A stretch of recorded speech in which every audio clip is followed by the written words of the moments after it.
My name is Jason Trumbauer, and I'm the Chief of Police at Florida State University. All Florida State University classes and business operations on the main campus in Tallahassee are canceled through Friday, April 18th. Essential employees should check with their supervisors for further reporting instructions. All FSU athletic events in Tallahassee are canceled through Sunday. At approximately 11:50 a.m. Thursday, April 17th, a gunman opened fire on the main campus of Florida State University in Tallahassee, shooting multiple individuals in the vicinity of the Student Union building. FSU police responded immediately, engaged, neutralized, and apprehended the shooter. 2 victims are deceased, and 5 individuals have been transported to a local hospital with gunshot wounds. The shooter has also been transported to a local hospital. The 2 deceased are not students. The shooter is believed to be a current FSU student. I do not have additional information on the shooter's identity at this time. Students who need assistance can go to the Donald L. Tucker Center, where the university is providing counseling, health care, and other support services. Family members are also able to go to the Tucker Center for assistance. Students, faculty, and staff are asked to call their loved ones as soon as possible to update them on their status. The student union and the surrounding area is still considered an active crime scene. Individuals should avoid the area. Students should not return to the student union to retrieve personal property at this time. Students may return to their residence halls, but they should otherwise stay indoors on main campus to allow first responders and university staff to do their jobs and respond to those needing assistance. Students may depart campus for the weekend. All classes have been canceled through Friday.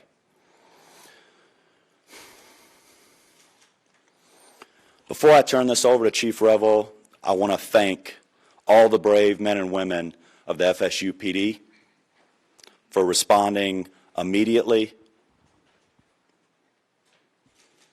to the scene. I also want to thank the responding agencies who have provided assistance to FSU today big time, including the Tallahassee Police Department, the Leon County Sheriff's Office, the Florida Highway Patrol, Leon County Emergency Medical Services, FDLE, and all other responding agencies today. We really appreciate your support.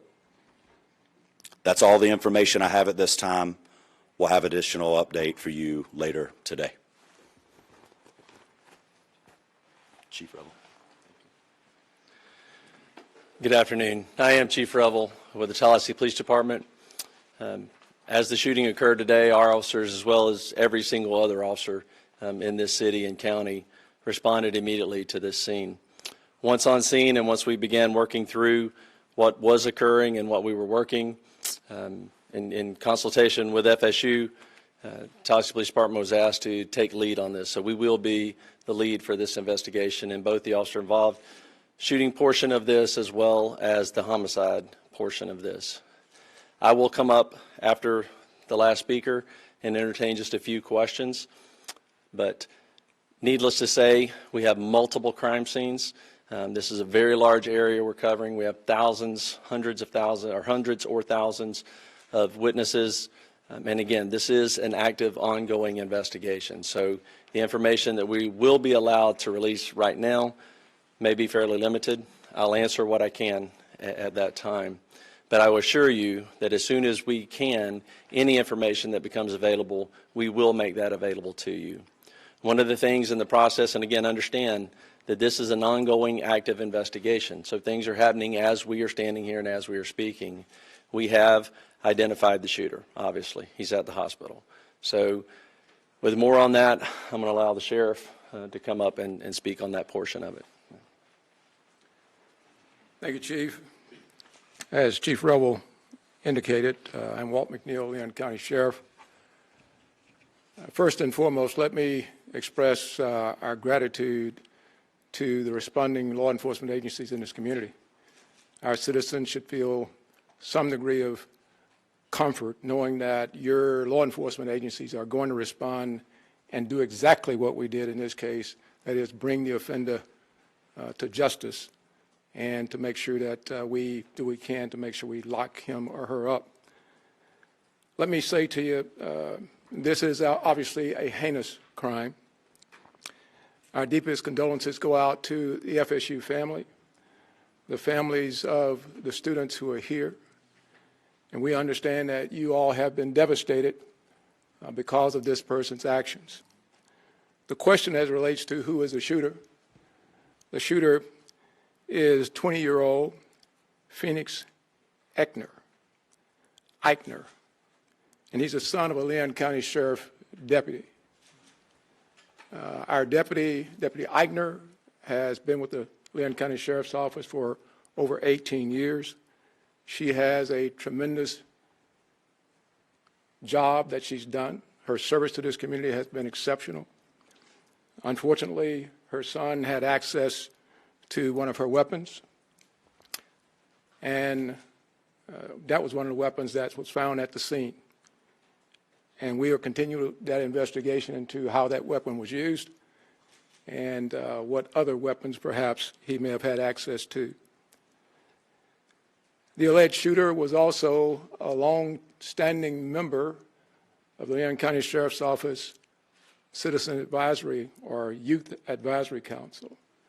So he has been steeped in the Leon County Sheriff's Office family, engaged in a number of training programs that we have. So it's not a surprise to us that he had access to weapons. This event is tragic in more ways than you people in the audience could ever fathom from a law enforcement perspective. But I will tell you this, we will make sure that we do everything we can to prosecute and make sure that we send a message to folks that this will never be tolerated here in Leon County, and I dare say across this state and across this nation. Thank you. Let me bring up the FBI Assistant Special Agent in charge, Hubert Reynolds.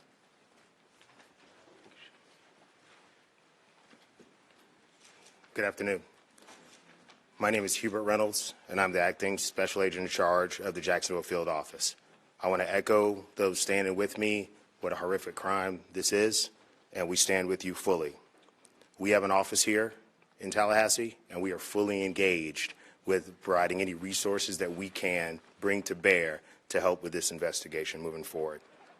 We've established a digital tips media line where you can upload photos, videos prior to and during the incident. If you were there from social media, please upload all of that. I will give you now the website address. You can upload any tips to www.fbi.gov/FSU shooting. Again, that's www.fbi.gov/FSU shooting. I want to assure you that we are going to bring every available resource to be able to help the community and the local people here. Thank you.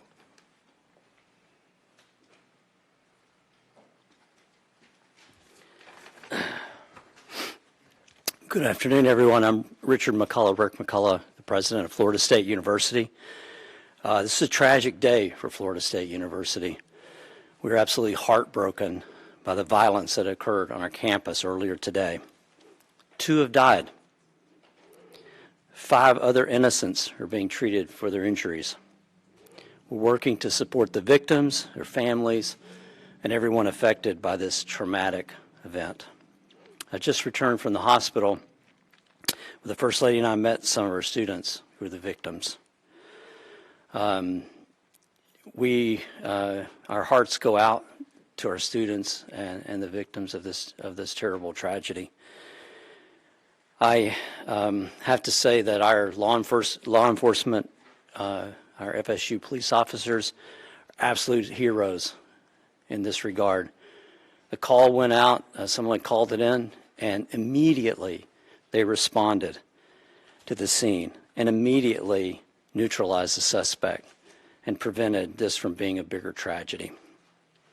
I want to thank them so much for what they do to try to keep our students safe.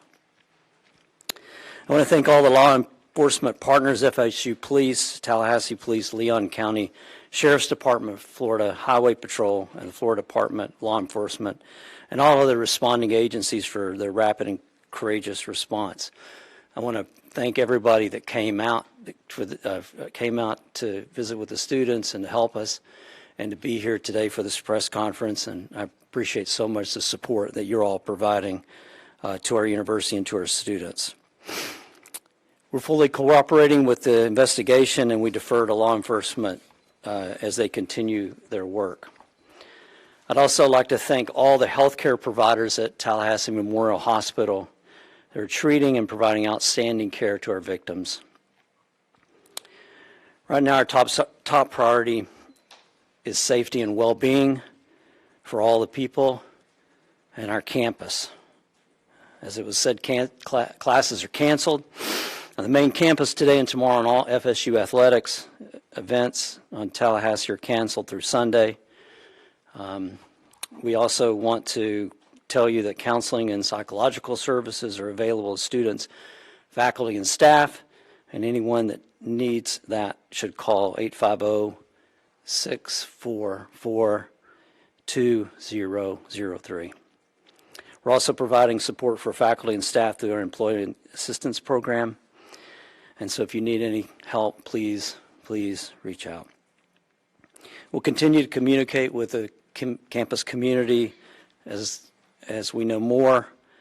This is a deeply emotional time, but we're all here to support each other. We're going to do everything we can to support our community. We're a strong and united community, and we're family. And so we'll take care of all of you.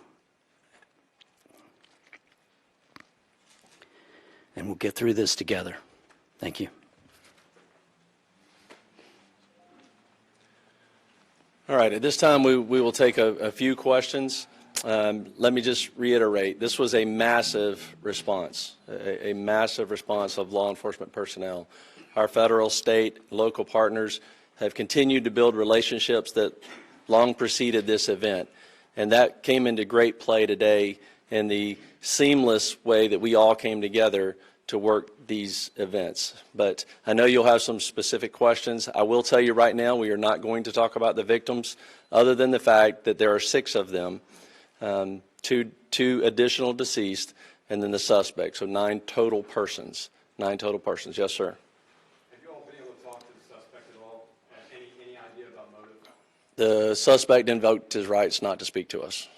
Chief, do we know if the weapon that was used was his parents' service weapon? And if so, what are the rules around storing service weapons? Right. No, that's a good question. This weapon was a weapon that the deputy previously used. A lot of times, many agencies, mine included, when we transition to a new handgun, the officers are allowed to purchase the handgun they used prior. And correct me if I'm wrong, Sheriff, but I believe that's the case here. This was a handgun that deputy used prior to them transitioning to a new handgun, and so it was her personal handgun. The sheriff would have to speak to that.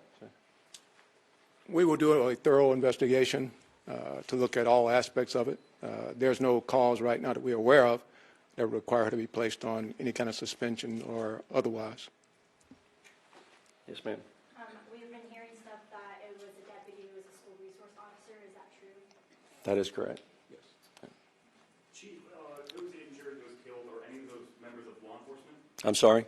Anyone who died in the shooting or was injured in the shooting, were any of them members of law enforcement, whether it be the No, they were not. They were not. Yes, sir. When law enforcement arrived, did the suspects engage with them, or did he surrender immediately? No, they challenged him and ended up shooting. He did not comply with commands and was shot. Did he fire officers? I do not believe he fired at officers. We've heard that Phoenix may be autistic. Are you able to confirm that detail? I do not have that detail. Is there an ID of the victims yet? I'm sorry? An ID of the victims? We're not releasing any of the victim information at this time. Was the officer aware of any behavioral conditions or concerns or threats prior to this incident? We were not.